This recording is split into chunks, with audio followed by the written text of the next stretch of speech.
जब लाखों राक्षसों ने, असुरों ने, दैत्यों ने राजाओं का रूप धारण करके पृथ्वी में आतंक मचा रखा था, अहंकार से भरे हुए, बल से भरे हुए पृथ्वी को आक्रांत कर रखा था। आक्रांत पृथ्वी त्राण पाने के लिए रो रही थी। ये उस समय की बात है जब यदुवंशी राजा शूरसेन माथुर मंडल, शूरसेन मंडल का मथुरापुरी में रह करके शासन करते थे। ये मथुरा समस्त यदुवंशी नरपतियों की राजधानी थी।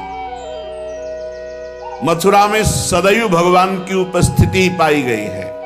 मथुरा में सूर्य के पुत्र वसुदेव जी का विवाह देवकी जी के साथ हुआ। ये उस समय की बात है जब नवविवाहिता पत्नी देवकी को रथ पर विराजमान करके वसुदेव जी ले जा रहे थे। कंस बड़ा बलवान, राधे राधे दोस्तों, स्वभाव में धूर्तता, तो लाइक करें, चैनल को सब्सक्राइब करें। मिलते हैं और वसुदेव जी से कहा मैं रथ हाँकूंगा, मेरी बहन है। और रथ के घोड़ों की लगाम पकड़ ली, स्वयं रथ हाँकने लगा। रथ चल पड़ा। जिस समय घोड़ों की लगाम पकड़कर कंस रथ हाँक रहा था, उसी समय स्पष्ट आकाशवाणी हुई, अरे मूर्ख, जिसको तू रथ में बैठाल कर लिए जा रहा है, उसकी 8वें गर्भ की संतान तुझे मार डालेगी।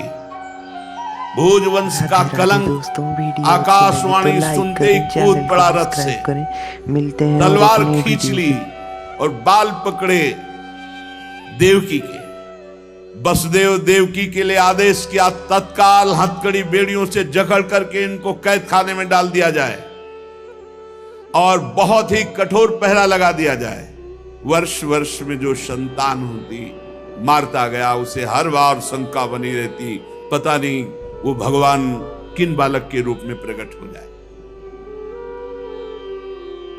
परीक्षित, पृथ्वी में बात प्रायः देखी जाती है कि अपने प्राणों का ही पोषण करने वाले जो लोभी लोग होते हैं, वो चाहे राजा हो चाहे कोई भी हो, वो अपने स्वार्थ की पूर्ति के लिए माता पिता भाई बंधु किसी की भी हत्या कर सकते हैं। माता की, पिता की, भाई की, बंधु की, मित्रों की, इष्ट की, किसी की भी। ऐसे स्वार्थी पुरुषों से कभी मित्रता नहीं रखनी चाहिए, नहीं हानि ही होती है। जब कंस ने एक एक करके देवकी जी के 6 बालक मार डाले, तब देवकी के 7वें गर्भ में भगवान के अंश स्वरूप, तो लाइक करें, चैनल को सब्सक्राइब करें। मिलते हैं, अनंत महिमा, अनंत बलशाली भगवान शेष जी पधारे देवकी जी के गर्भ में।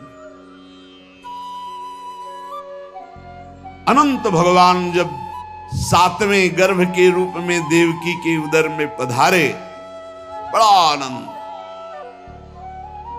पर देवकी जी को लगा कि कंस इसे भी मार डालेगा, इसलिए वो रुदन करने लगी। विश्वात्मा भगवान ने देखा कि माता को बहुत दुख है और यदुवंशियों को कंस सताए ही जा रहा है, तो अपनी योग माया का स्मरण किया और योग माया को आदेश किया, देवी कल्याणी, तुम ब्रज में जाओ, वह प्रदेश ग्वालों और गौओं से सुशोभित है। वहां नंद बाबा के गोकुल में वसुदेव जी की पत्नी रोहिणी गुप्त रूप से निवास कर रही। उनकी और भी पत्नियां कंस के डर से गुप्त स्थानों में रह रही। इस समय मेरा महान अंश, जिसे अनंत शेष जी कहते हैं, देवकी के उदर में गर्भ रूप से विराजमान है। तुम जाओ वहां से उस गर्भ को रोहिणी के उदर में रखो। मैं स्वयं आ रहा हूं, अब विलंब सा आने जा रहा। अब मैं समस्त ज्ञान बल आदि अंशों के साथ देवकी का पुत्र बनूंगा और नंद बाबा की पत्नी यशोदा के गर्भ से तुम प्रकट हो। योग माया को आदेश किया। जब योग माया ने देवकी का गर्भ ले जाकर रोहिणी के उदर में रख दिया, तब समस्त द्वारपाल और सब जगह खबर पहुंच गई, गर्भ नष्ट हो गया देवकी। किसी को आंतरिक पता तो है नहीं, नगरवासी बहुत कि बेचारी के 6 तो मार डाले गए और 7वां गर्भ नष्ट हो गया। हाय कितना कष्ट देवकी को है। देवकी जी भगवान का निवास स्थान बन गई। परीक्षित, अब समस्त शुभ गुणों से युक्त बहुत सुहावना समय आया।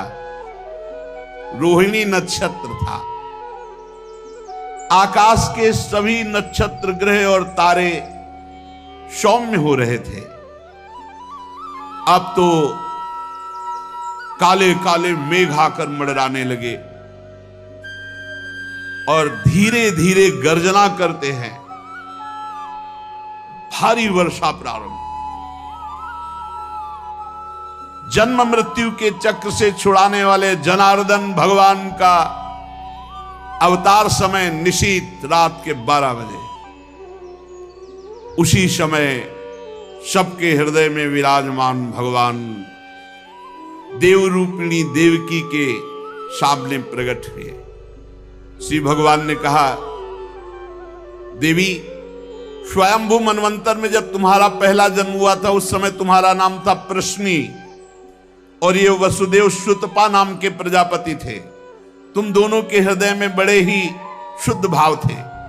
जब ब्रह्मा जी ने तुम दोनों को संतान उत्पन्न करने की आज्ञा दी, तब तुम लोगों ने इंद्रियों का दमन करके उत्कृष्ट तपस्या की।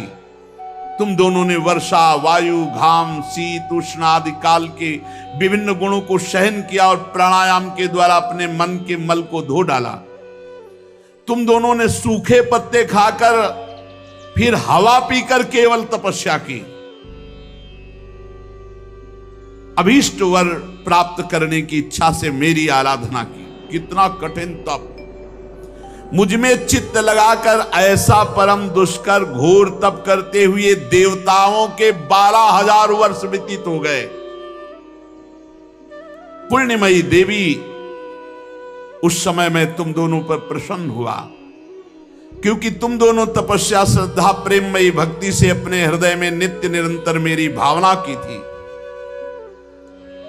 जैसा मैं आज तुम्हारे सामने प्रकट हुआ हूं, ऐसा उस समय भी प्रकट हुआ था और तुमसे कहा वरदान मांगो। तब तुम दोनों ने कहा, आप जैसा पुत्र मुझे चाहिए। हो, मेरे जैसा तो सिर्फ मैं ही हूं। तो मेरे जैसा पुत्र, तो मैंने ये वरदान दिया कि मैं ही स्वयं तुम्हारा पुत्र बनकर आऊं। ये छोटी मोटी तपस्या का फल नहीं, आप देख लीजिए। अगर आप जीवन भर रामकृष्ण हरि भगवान नाम जपते हुए भगवत प्राप्त हो जाते तो कितना सरल है, कितना सरल है। इसीलिए धन्य है ये कलयुग, जो कम समय में भगवत प्राप्ति, केवल भगवान नाम जप और थोड़ा सा केवल पापाचरण से अपने को बचा लो तो भगवत प्राप्ति हो जाएगी। हे माता जी, मैंने देखा कि संसार में शील, स्वभाव, उदारता, अन्य गुणों में मेरे जैसा कोई नहीं, इसलिए मैं ही तुम्हारा पुत्र हुआ। मैं ही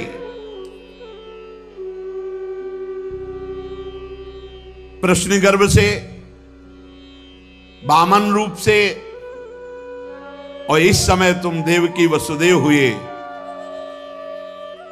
वासुदेव की रूप से। एक बार मैं वचन बोलता हूं, उसे 3 बार पूरा करता हूं। ये भगवान का मेरी वाणी त्रिकाल सत्य है। एक बार तुमने मांगा पुत्र, तो प्रश्नी गर्भ, वामन रूप और इस समय वासुदेव रूप, कश्यप आदित्य के रूप में वामन रूप। और मैंने ये रूप इसलिए प्रकट किया कि जब मैं अवतार लेकर मनुष्य शरीर में लीला करूंगा तो मुझे पहचान पाना बहुत कठिन है।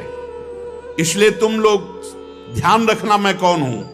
ये खास बात, एक खास बात ध्यान देने योग्य बात है। भगवान कह रहे हैं कि तुम दोनों मेरे प्रति पुत्र भाव और निरंतर ब्रह्म भाव रखना। युवाम माम पुत्र भावेन ब्रह्म भावेन चाचकृत चिंतयंतो कृत स्नेहो या से थे मदगतिम पराम तब तुम मेरे परम पद को प्राप्त होगी।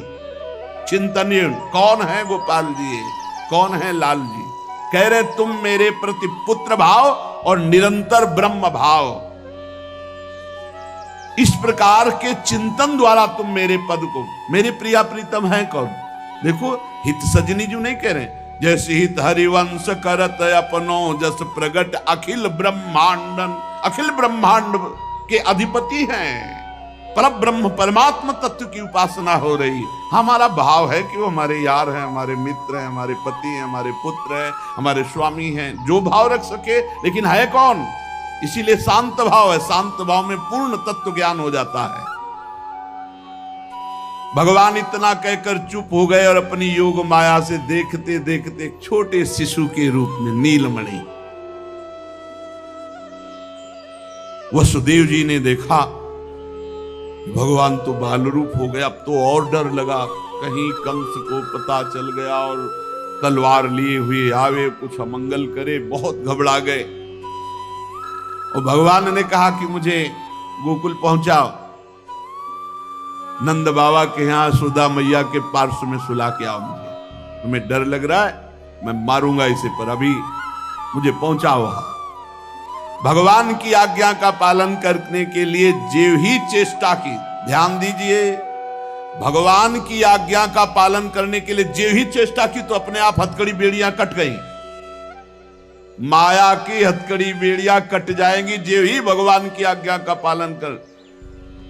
और बड़े बड़े दरवाजे कोई एक दो नहीं थे, कई दरवाजे थे कंस के कारागार के। फटाफट सब ताले टूट गए, दरवाजे खुल गए। अद्भुत चमत्कार। और जितने पहरेदार घोर राक्षसी स्वभाव के, जिंदा खा जाए ऐसे पहरेदार थे, सब मूर्छित घोर निद्रा में। अब हथकड़ी बेड़ी कट गई, लाला को लेकर के चले। उस समय घोर बादल छाए हुए, अंधेरा, कुछ दिखाई नहीं दे रहा। कितना कष्ट में जीवन भक्त। अब सोचो, अभी अभी तो प्रकट हुए हैं और अभी अभी त्याग करने जा रहे हैं, अभी अभी त्याग करने। इधर समस्त द्वारपाल सब सोए हुए हैं, वसुदेव जी भगवान को लेकर। वर्षा हो रही, पीछे पीछे गुप्त रूप से शेष भगवान फण धारण के, मेरे प्रभु को बूंदे ना लगे। जब वो लीला कर रहे, वसुदेव जी को पता नहीं कि पीछे शेष भगवान फण धारण किए। वो तो बस चिंतन में चले जा रहे हैं, कैसे वहां जाएंगे, कोई जान ना जाए कोई। और वहां पहले ही योग माया ने पूरी व्यवस्था करी, पूरा का पूरा परिकर सब बेहोश है नींद में, किसी को सुध नहीं है। केवल यशोदा मैया को प्रारंभ में इतना था, कुछ हुआ और बेहोश हो गए। क्या हुआ ये निर्णय नहीं हुआ। पूर्ववासियों की समस्त इंद्रिय वृत्तियों की चेतना हर ली, सब अचेत हो गए। इतनी मोटी जंजीरें लगी हुई थी, ताले लगे हुए थे, जेल के साथ टूट गए। भगवान श्री कृष्ण को गोद में लिए हुए जैसे जैसे आगे बढ़ते, सब दरवाजे अपने आप खुलते चले थे और पहरेदार सब सो रहे। बादल नजदीक आकर मानो बरस रहे हो, ऐसे लटक लटक के बादल। शेष भगवान अपने फणों से जल को रोकते हुए 1000 फण पीछे पीछे चल रहे। यमुना जी ने देखा कि प्रभु पधार रहे, तो पहला चरणामृत तो हमारे अधिकार बनता है। अरे जिनके चरणों का ध्यान बड़े बड़े महापुरुष शिव आदि करते हैं, आज वही प्रभु मेरे पास आ रहे हैं। आनंद में भर गई यमुना जी और उफान।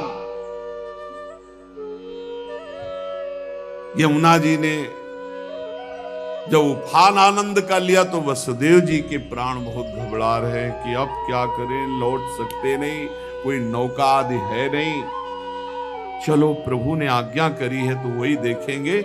अब मेरे प्राण चाहे चले जाए, मेरे लाला को कुछ नहीं। यमुना जी उफान कर रही कि चरण छू ले, और वसुदेव जी उल्टा सोच रहे कि यमुना जी बढ़ रही तो लाला को बचाए।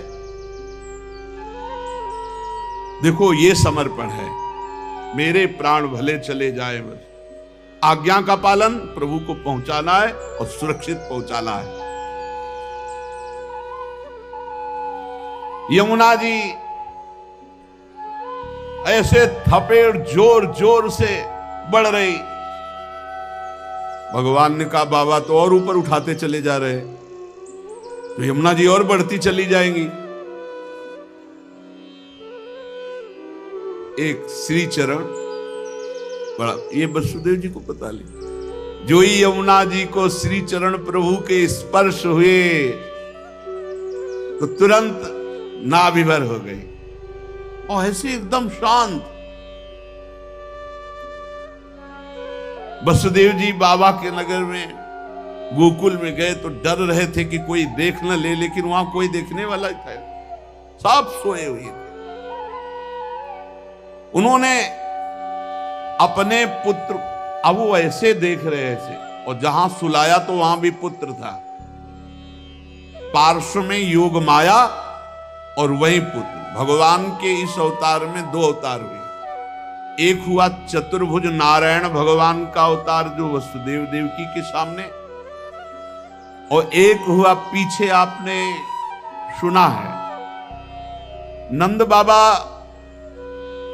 और यशोदा मैया, बहुत ऐश्वर्य समृद्धि सब रिद्धियां सिद्धियां अटखेलियां कर रहे। ब्रज तो यहां रिद्धियां सिद्धियां अटखेलियां कर रही, कौन पूछता है। राधे राधे। अवस्था डल गई थी नंद बाबा की, लाइक करें, चैनल को सब्सक्राइब, चौथापन था। मिलते हैं और एक नए वीडियो पे। और ब्रजवासी बाबा की इस दशा को देख के सह नहीं पा रहे थे, बाबा खिन्न रहते थे। उपनंद आदि वृद्ध गोपों ने परामर्श करके पुत्रेष्टि यज्ञ का आयोजन किया। सबने यज्ञ पुरुष गोपराज नंद को पुत्र प्रदान करने की प्रार्थना की भगवान से। पुत्रेष्टि यज्ञ हुआ। जैसे महाराज दशरथ जी की अवस्था डल चुकी थी तो श्रृंगी ऋषि ने पुत्रेष्टि यज्ञ करा, उससे खीर फिर भगवान 4 रूपों में प्रकट हुए, राम लक्ष्मण भरत शत्रुघ्न। पुत्रेष्टि यज्ञ का अनुष्ठान हुआ नंद बाबा के यहां। अब उच्च कोटि के ब्रह्म ऋषि वेद ध्वनि आकाश में मुखरित हो रही थी। गोपराज श्री नंद बाबा अंतापुर में यशोदा मैया के पास बैठे हुए कहा, यशोदा रानी इस बार पूरे ब्रजवासियों का आशीर्वाद है, सब ब्रह्म ऋषि हैं, कई बार हो चुकी, इसका मतलब पुत्र के लिए कई बार उपाय किए जा चुके थे। इस बार फलस्वरूप में मेरे पुत्र होगा। मन में बड़ी कामना है, मेरा विश्वास है ये जो यज्ञ हो रही, चूंकि ब्रजवासियों का आशीर्वाद है और ब्रह्म ऋषि जन बड़े महिमाशाली हैं, पर मेरे मन में एक उदासी छा जाती कि कर्म से ऐसा पुत्र नहीं होगा जैसा मैंने एक स्वप्न देखा है। ये कर्म जनित तो नहीं हो सकता। यज्ञादि कर्मों के सभी फल चंचल हैं और मैंने जो पुत्र देखा है वो अचल है, अविनाशी है। बड़ी आशा, पर लगता है मेरी दुराशा है क्या। वो कर्म फल से तो नहीं प्राप्त हो सकता जैसे मैंने देखा है। मैंने एक स्वप्न देखा जो आज तक तुमसे नहीं बताया, यशोदा रानी से कहा। भगवान नारायण भी उतने सुंदर नहीं जैसा वो बालक सुंदर मुझे स्वप्न में दिखाई दिया। मुझे ऐसा लगता है कि त्रिभुवन में कोई है नहीं सुंदर। एक बार जिसके हृदय में वो प्रकट हुआ उसको कोई आकर्षित कर सके ऐसा त्रिभुवन में नहीं। ब्रजराज की बात सुनकर यशोदा रानी ने कहा, सच्ची तुमने स्वप्न में देखा? बोले हाँ। बोले मैंने तो बताया नहीं, मैंने भी स्वप्न में देखा है। क्या? बोले मैं नित्य सहधर्मिणी हूं, तुम्हारी सुख दुख की नित्य संगिनी हूं, मैं तुमसे क्या छिपाऊं। जैसे बालक की बात कर रहे हो ना, हमने तो इसलिए नहीं बताया कि आप कहोगे कि तुम्हारा पागलपन है, बिल्कुल वैसे ही मैंने देखा है। श्यामस चंचल चारु दीर्घ नयनो बालस्तवांक स्थले दुग्धोद्गारि पयोधरे स्फुटमसौ क्रीडन मया लोक्यते स्वप्नस्तत्किमुजागरः किमथ वेत्ते तन्न निश्चीयते सत्यम ब्रूहि सधर्मिणी स्फुरति किम सोयम तवाप्यंतरे। बाबा ने कहा मैंने भी देखा, दिव्याति दिव्य नीलमणि सदस्य श्याम सुंदर वर्ण एक बालक तुम्हारे गोद में दुग्ध पान कर रहा है, जो चंचल नेत्र मनोहर विशाल भाल तुम्हारी गोद में स्थित देखा, वो तुम्हारा पयोधर पान कर रहा है। कैसे बताऊं, अब तो मेरी ये दशा है कि सोता हूं या जागता हूं मुझे कुछ पता नहीं चलता। हर समय बालक लगता है मेरी गोद में चढ़ रहा है, मेरी दाढ़ी खींच रहा है। कभी मैं देखता हूं तुम्हारी गोद में दुग्ध पान कर रहा है। यशोदा मैया आनंद विवल होके कहने लगी, ब्रजराज ऐसा ही, ऐसा मैंने भी देखा है, ऐसा ही देखा है। वो तुम्हारे तोंद पर चढ़े खेल रहा, मैंने देखा है ऐसा। सत्य सत्य सत्य कहती हूं, मैंने देखा मैंने कि उसे स्तन पान करा रही हूं, पर संकोचवश नहीं बताया कहां वो दिव्य बालक और कहां मैं। ब्रजराज नंद ने कहा मैंने असंभव समझकर ये बात तुमसे छुपाई थी। यशोदा मैया ने कहा मैंने भी कि तुम हमारा पागलपन समझोगे, लेकिन ऐसा अगर दोनों के स्वप्न में आया तो जरूर भगवान हमारे स्वप्न को पूरा करेंगे। नारायण जिनकी हम आराधना करते हैं, नारायण सेवानिष्ठ नंद बाबा और यशोदा मैया दोनों तन मन वचन से भगवान श्री हरि की शरण में होकर के द्वादशी दिन यथाविधि व्रत करने का नियम लिया। पुत्रेष्टि यज्ञ के बाद द्वादशी व्रत की संख्या वृद्धि के साथ साथ अब वो स्वप्न में देखा हुआ जो दिव्याति दिव्य बालक है वो खुली आंखों झलकने लगा। अब तो भारी व्याकुलता बनी।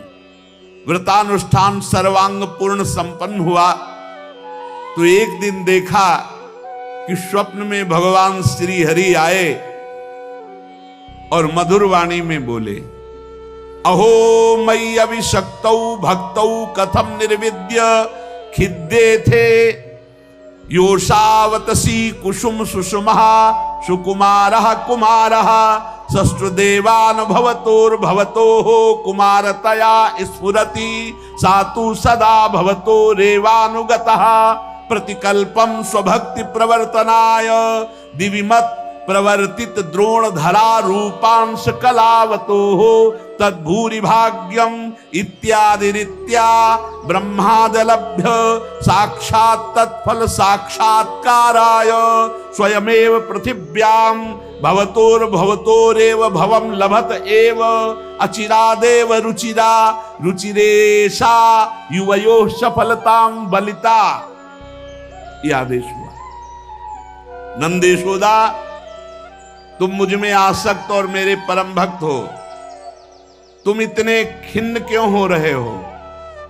अतसी कुसुम के सदस्य श्याम सुंदर सुकुमार कुमार जो तुम्हारे स्वप्न में जागृत में अनुभूति का विषय बना हुआ है वो मैं हूं।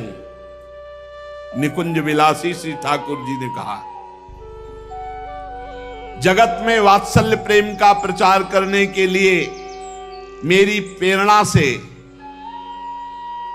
द्रोण और धरा के रूप में तुम स्वर्ग से आविर्भूत हुए हो।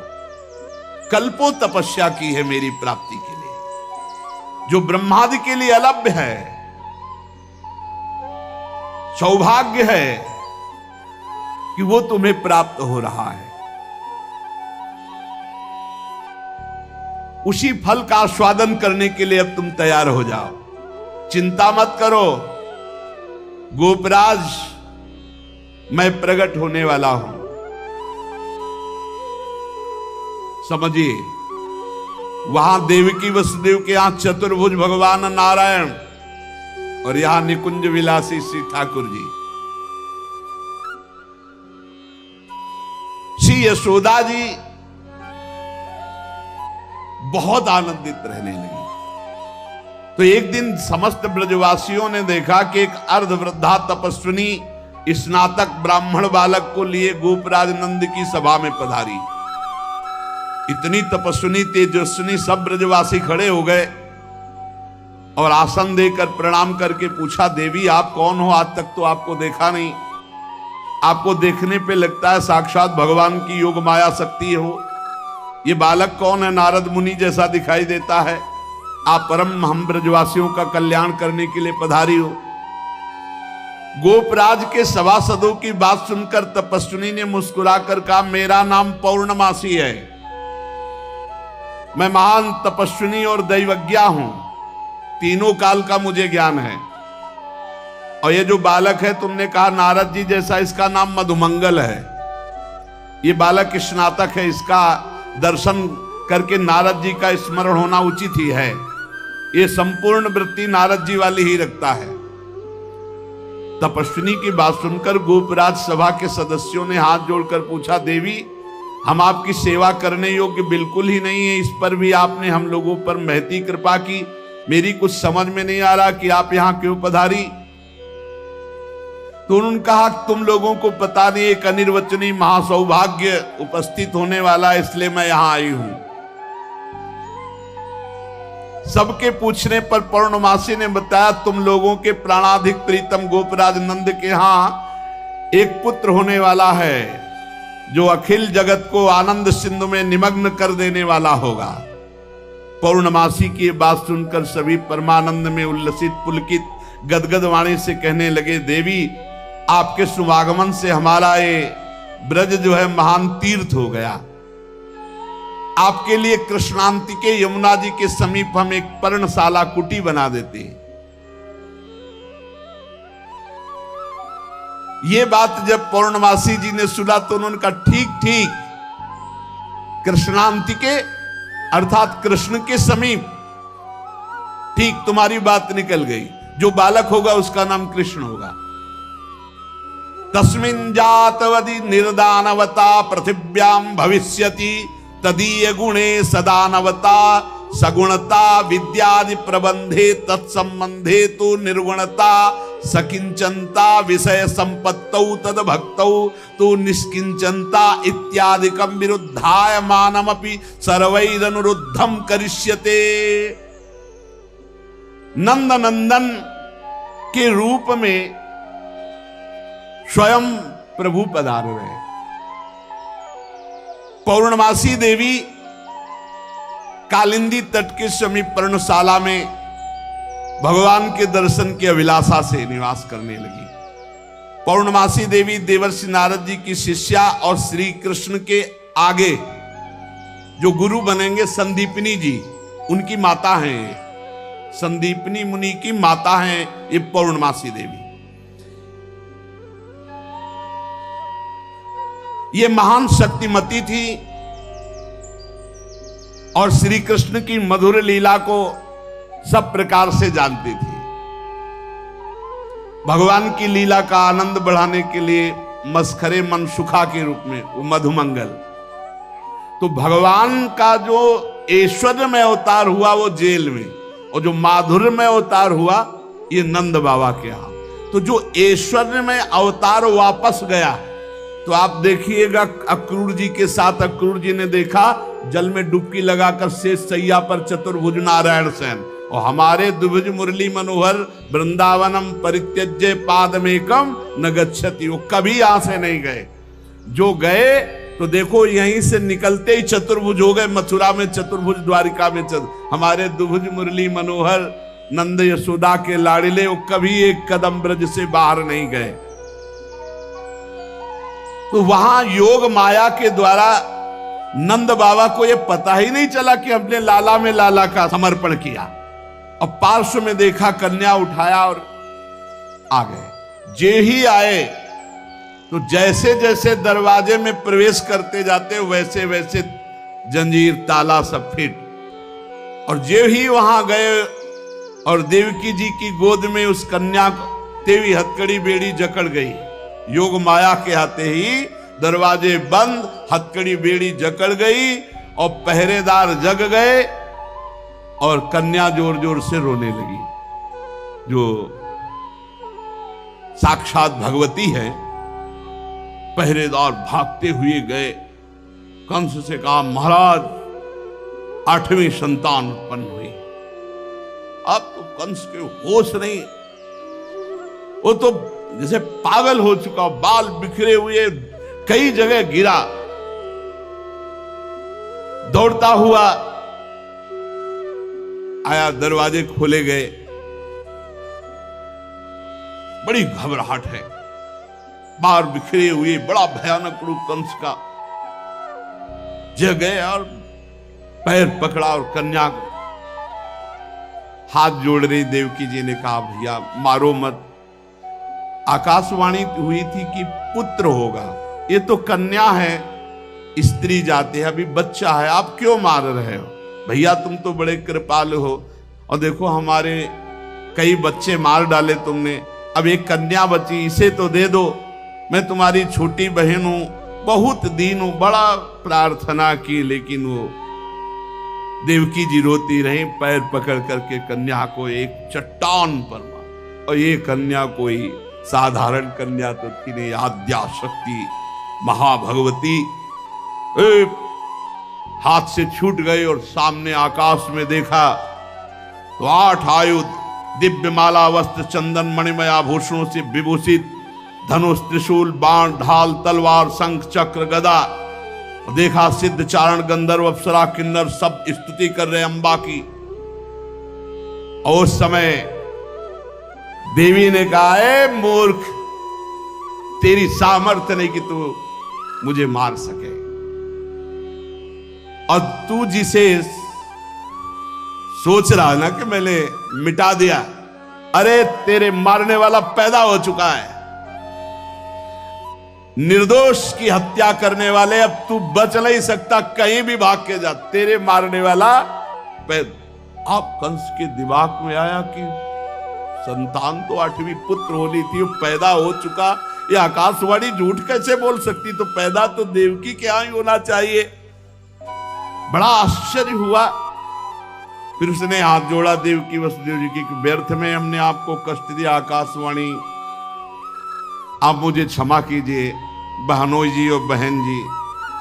और वो उन्होंने कहा कुछ नहीं। वसुदेव जी से कहा कि ये विधाता भी झूठ बोलता है, आकाशवाणी हुई थी कि 8वां पुत्र होगा, पुत्री कैसे हो गई? मैं बड़ा पापी हूं, मैंने आप दोनों महात्माओं को बड़ा कष्ट दिया। पर वसुदेव जी आपको दुखी नहीं होना चाहिए। जो लोग तत्व को जानते हैं, आत्मा को जानते हैं, वो शरीर के नाश पर दुखी। देखो इनको भी ज्ञान है यार, बड़ा विचित्र पर उपदेश कुशल बहु तेरे, राक्षस स्वभाव वालों को भी ज्ञान, ये भी उपदेश दे रहे।